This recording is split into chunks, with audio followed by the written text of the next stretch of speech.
लोगोफोर बर'नि रानि 2.0 चेनेलाव गोजोन फुंबिलिनि अननाय आरो सिबिनायखौ बयनिसिमबो जासिहरनाय जाबाय। दिनै 13 मार्च 2026 शुक्रबार बाराय।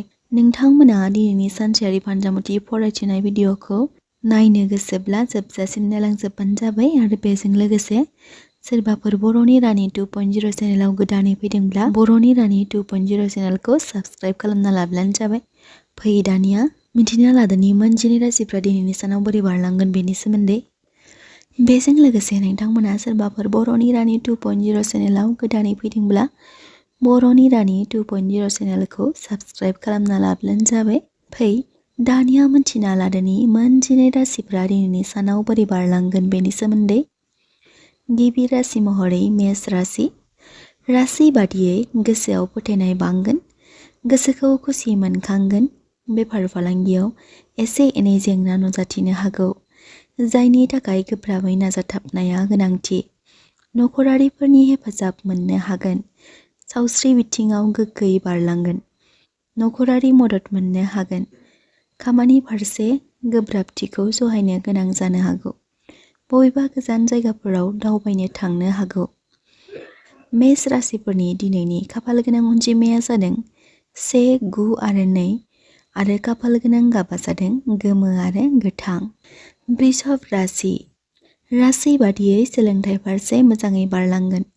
खामानि फारसे सुखुयै बारलांगोन। जुलि जानायफोरनि थाखाय सान्थियै बारलांगोन। गोजाम लोगोफोर नखराव फैनो हागौ। सावस्रि फारसे सांग्रां जानाया मोजां। गोसोखौ गोजोननाय मोनखांगोन। वृषभ राशिफोरनि दिनैनि खाफाल गोनां अनजिमाया जादों 6 आरो खाफाल गोनां गाबा जादों गुफुर आरो निला। मिथुन राशि। राशि बादियै नोंथांमोना दिनैनि सानाव एसे एनै रागाजों दावराव दावसि सोमजिखांहोनो हागौ। सोरबा लोगोनि मददजों राङारि बिथिङाव आय बांहोनो हागोन। सावस्रिया गोग्गोयै बारलांगोन। बांद्राय खरसानि थाखाय गोसोखौ असान्ति मोनखांनो हागौ। सोलोंथाइजों सोमोन्दो थानाय खामानिफोराव हेंथा सोमजिखांनाय नुनो मोननो हागौ। मिथुन राशिफोरनि दिनैनि खाफाल गोनां अनजिमाया जादों 5 आरो खाफाल गोनां गाबा जादों गोथां आरो गोमो। कर्कट राशि। राशि बादियै जायखिजाया खामानि बिथिङाव जौगानाय मोननो हागोन। खामानि फारसे सोलायनाय मोननो हागोन, जायजों खस्थ'आ बांगोन। जिउनि लोगोनि सावस्रिया मोजाङै बारलांगोन। जानाय लोंनाय फारसे सांग्रां जानाया मोजां। कर्कट राशिफोरनि दिनैनि खाफाल गोनां अनजिमाया जादों 2 आरो 6 आरो खाफाल गोनां गाबा जादों गुफुर। सिंह राशि। राशि बादियै गोसोआव खुसिया साग्लोबसारगोन। नखराव अनज्लायनाय फैगोन। धोरोमजों सोमोन्दो थानाय बिथिङाव नखरनि खामानिया थाबथानो हागौ। लोगोआरिफोरनि मदद मोननो हागोन। बहाबा दावबायनो थांनो हागौ। सिंह राशिफोरनि दिनैनि खाफाल गोनां अनजिमाया जादों 1, 5 आरो 4 आरो खाफाल गोनां गाबा जादों खमला गाब। कन्या राशि। राशि बादियै गोसोआव फोथायनाय बांगोन। खामानि फारसे गुबुनफोरनि मदद मोननो हागोन। आय बांहोनो हागोन। सावस्रि फारसे नोजोर होनाया मोजां। बिदा फंबायनि गेजेराव एना एनि सोमजिखांनो हागौ। केरियार फारसे मोजां। कन्या राशिफोरनि दिनैनि खाफाल गोनां अनजिमाया जादों 5 आरो खाफाल गोनां गाबा जादों गोथां आरो निला। तुला राशि। राशि बादियै बिमा बिफानि सावस्रि फारसे जोथोन लाखिनाया मोजां। सोरबा लोगोनि मदद मोननो हागोन। खस्थ'आ बांगोन। जिउनि लोगोनि हेफाजाब मोननो हागोन। नखरारिफोरनि गेजेराव अनज्लायनाय फैगोन। सावस्रि फारसे मोजाङैनो बारलांगोन। तुला राशिफोरनि दिनैनि खाफाल गोनां अनजिमाया जादों 6 आरो 2 आरो खाफाल गोनां गाबा जादों निला आरो गुफुर। वृश्चिक राशि। राशि बादियै गोसोआव दुखु दाहा मोन्नैनिबो गेजेराव बारलांगोन। खुगाखौ हमथाना बाथ्रा सावरायलायनाया गोनांथि। राङारि बिथिङाव आय बांहोनो हागौ। बिदा फंबायनि हेफाजाब मोननो हागोन। सावस्रि फारसे गोग्गोयै बारलांगोन। सोमोन्दोआ राफोद महर लागोन। वृश्चिक राशिफोरनि दिनैनि खाफाल गोनां अनजिमाया जादों 9 आरो खाफाल गोनां गाबा जादों गोजा आरो मेरुन। धनु राशि। राशि बादियै गोसोआव सान्थि मोनखांगोन। उन्दै गथ'फोरनि खुसिया बांगोन।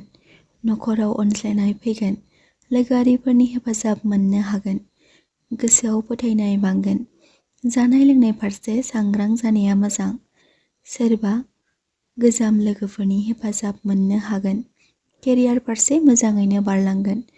धनु राशिफोरनि दिनैनि खाफाल गोनां अनजिमाया जादों 3 आरो 2 आरो खाफाल गोनां गाबा जादों गोमो आरो खमला गाब। मकर राशि बादियै बयजोंबो बाख्नायजानाय मोननो हागोन। धोरोमारि खामानिफोराव गोसो जगोन। नखरनिफोरजों बहाबा बेरायनो थांनो हागौ। जिउनि लोगोनि सावस्रि बिथिङाव गोग्गोयै बारलांगोन। बहानिफ्रायबा धोन मोननो हागोन। केरियार फारसे मोजां। मकर राशिफोरनि दिनैनि खाफाल गोनां अनजिमाया जादों 8 आरो 3 आरो खाफाल गोनां गाबा जादों निला। कुम्भ राशि बादियै मेलेमनि सान्थौजों खामानि मावलाङोब्ला गोसोखौ खुसि मोनखांगोन। गोबां खस्थ' खालामनाया गोनांथि। गावनि रागाखौ हमथाना सोलिलांनाया मोजां। गुबुनजों बाथ्रा सावरायोब्ला सानै हयै बाथ्रा सावरायलायनाया गोनांथि। गोबां फैसा खामायनो हागोन। कुम्भ राशिफोरनि दिनैनि खाफाल गोनां अनजिमाया जादों 11 आरो 4 आरो खाफाल गोनां गाबा जादों निला आरो गुफुर। मीन राशि बादियै गोसोखौ मुखुब मोनखांनो हागौ। नाथाय मानिबा थाखाय गोसोआव एसे बेले-बेजेबो सोमजिखांनो हागौ। नखरनि जेंनाफोरा गोसोखौ असान्ति मोनखांहोगोन। गावखौ जोथोनै लाखिनाया गोनांथि। बांद्राय जानला-मेनला बाथ्रा खोथा सानलाबायनाया मोजां नङा। नोंथांमोना दिनैनि सानाव बहाबा दावबायनो थांनो गोनां जानो हागौ। सावस्रि फारसे सांग्रां थानाया मोजां। मीन राशिफोरनि दिनैनि खाफाल गोनां अनजिमाया जादों 3 आरो 2 आरो खाफाल गोनां गाबा जादों गोमो आरो गुफुर। लोगोफोर, नोंथांमोना दिनैनि सानसेयारि फान्जामुथि फरायथिनाय भिडिअखौ बोरै मोनखो कमेन्ट बक्सआव कमेन्ट खालामना खिन्थाहरब्लानो जाबाय।